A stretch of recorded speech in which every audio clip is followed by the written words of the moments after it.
Good morning, Collegiate Numbercans. Welcome back po dito sa ating YouTube channel. And for today's video, ayan.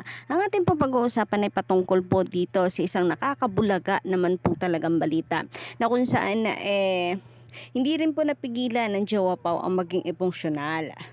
Pero bago po natin yung pag-usapan at talakayin, nais ko po munang magpasalamat sa mga walang sawang sumusuporta at nakasubaybay parati dito sa ating YouTube channel. And sa mga masusugid nating mga taga-subaybay dyan, big shout out po sa inyo. Good morning, good morning. Narito na naman nga po si Gandara, ang inyong Collegiate Africans na maghahatid sa inyo ng mga latest na balita. And para sa mga bago lang dito sa ating YouTube channel, maaari po ninyong pindutin ang subscribe button and notification bell para kayo po maging una at updated sa ating mga inilalabas na balita. Basta para po sa TVJ, sa history ng Pilipinas, para sa Itbulaga, sama-sama po tayo at magtulungan po tayo para suportahan ang laban ng TVJ sa pagbawi po ng title na Itbulaga sa Tape In. Ang isa nga po sa nagbabagang balita ay patungkol po dito sa EB Happy. Ayan, kung saan makikita nyo tuwan-tuwa dyan, ano? Sila Yorme, yung picture ng mga bagong host sa Itbulaga. Pero mukhang meron pong bangungot na parating sa kanila dahil nga itong si Echo ay nakuha na po or nagkaroon na ng registration para po sa EB Happy, Everybody Happy. And hoping na sana itigil na rin po ng Tape Inc. ang paggamit nito at pati na rin po yung konsepto ay sana naman po magkaroon sila ng konting hiya naman sa katawan at wag na nilang gamitin yung konsepto, wag na nilang gamitin yung idea. Sabi ni Echo okay lang naman daw na gamitin yung idea, wag lang daw, palitan lang daw yung title na EB Happy. Pero mas maganda kung wag na, overall wag na. Dahil yun yung yun yung nilalaman ng EB Happy. Yung idea na yun, yung konsepto na yun, yung ginagawa na yun doon. So I think isa po ito sa puntos pa rin sa TVJ. Bakit? Kasi napapatunayan, meron pong nagpatunay na talaga naman pong gahaman talaga itong mga halushos or ang EB tape na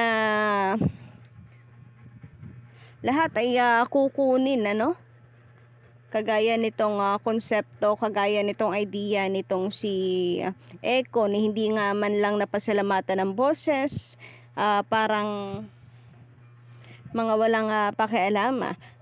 Siguro malaki rin pong impact yung mga staff, yung mga dyan si EB kasi sabi nitong si Echo, ang may problema naman po talaga siya ay sa writers na tong EB.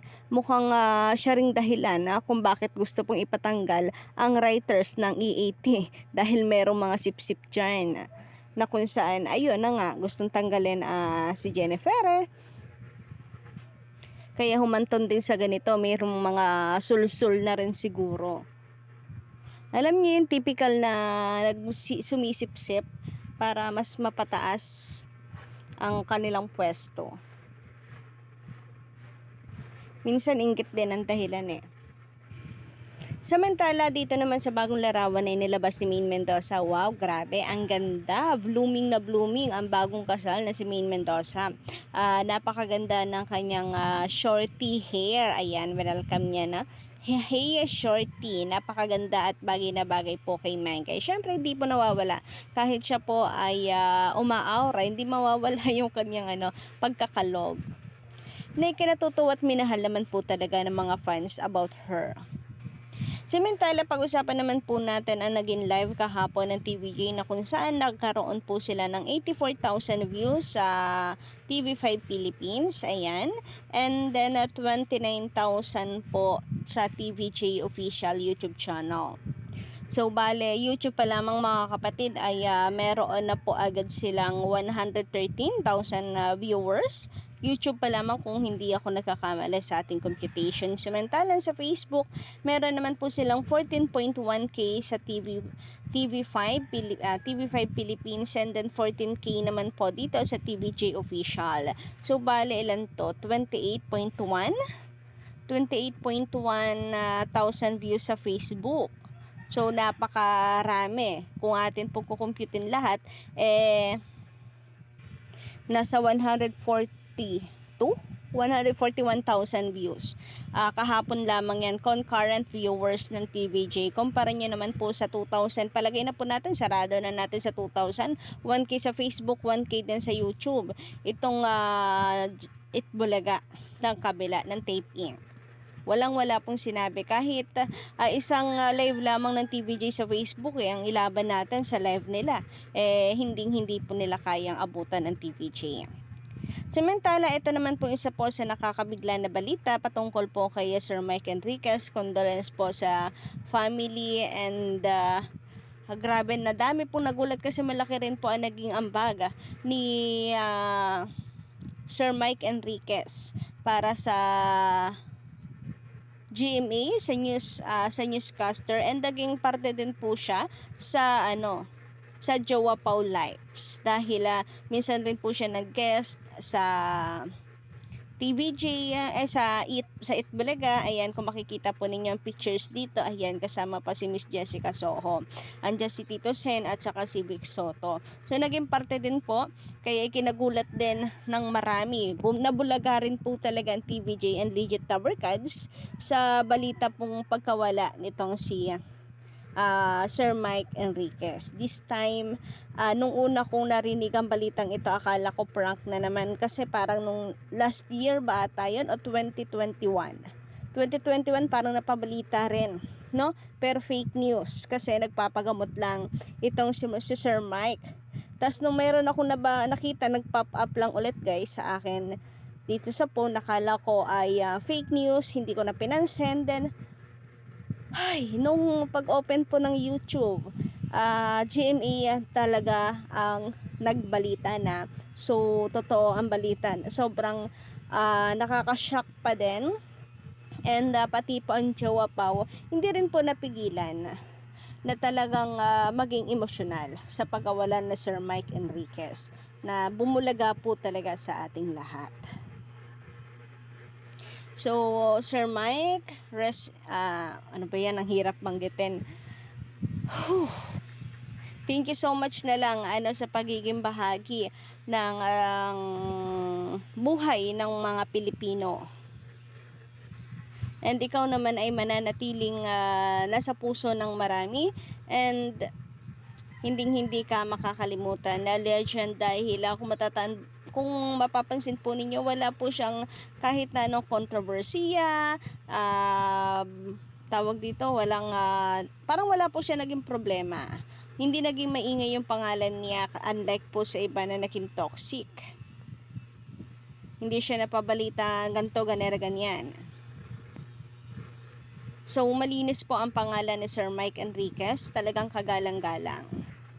Anyway, sabi naman po dito ni Miss Minda Agbuya, shout out, sana nadidinig ng mga basher yung mga sinasabi niya sa kanila. Nako, sana nga po tamaan po sila para kahit naman po kahit papaano ay sila po ay tamaan ng hiya sa kanilang mga pinagagawa at pinagsasabi sa TVJ. Sabi pa niya dito, para sa mga bashers ng TVJ, sana po magbago na kayo. Ay, sana po bago kayo magbintang, isipin din po ninyo ang TVJ. Opo, sila po ang nagpasikat ng Itbulaga. If wala kayong alam, manahimik na lamang po kayo. So, pinagbibintangan kasi nila ang TVJ, no? Kagaya ng sa pagka-terminate ng kanilang Facebook, YouTube. Pati na rin po dyan sa MTRCB issues na yan. Pati po Showtime fans, pinagbibintangan ng TVJ na kesyo sila ang dahilan kung bakit parang pinupunteriya na talaga at paborito ng MTRCB ang Showtime. Pero yan yun na po, ang mga bashers talaga, mga wala pong magawa yan. Talagang sinisilip lamang po nila parate ang E80. Anyway, sabi naman po dito ni Miss Elenita Galoza, si Isko nagpapabango. Ang lagay noon ng pabagsak sa politika, kahit sa lugar niya talo siya. Nako, kay Mayor Jose walang binatbat si Isko. Totoo po yan. And problema dyan, sa halip po na maging mabango siya, tila mas lalo pong bumaho yung pangalan niya dito sa politika. Sabi nga po ng iba ay nagsisisi sila na kanilang ibinoto. So marami din po ang parang ayaw na nagbago po ang tingin. Ibig sabihin, nabawasan po ang boboto po sa kanya. Pwera na lamang kung ipagpapatuloy po niya ang pagpapakita po ng, alam nyo na, kesyo down to earth, ganyan, para makuha po ang puso ng marami. Kumbaga itong Gisa Gedli ay nagiging paraan din po para maging po ang TVG, para maging maganda ang kanyang pangalan. Na timing, talagang doon pa siya inilagay sa Gisa Gedli. Kayo po ba anong inyong masisay hinggil dito mga kapatid? Pa-comment lamang po sa comment section ng inyong mga saloobin, reaction at opinion para mabasa po natin sa mga susunod pa po nating update. And don't forget to click the subscribe button and the notification bell para po sa iba pang mga balita sa mga bago lang dito sa ating YouTube channel. Hanggang sa muli.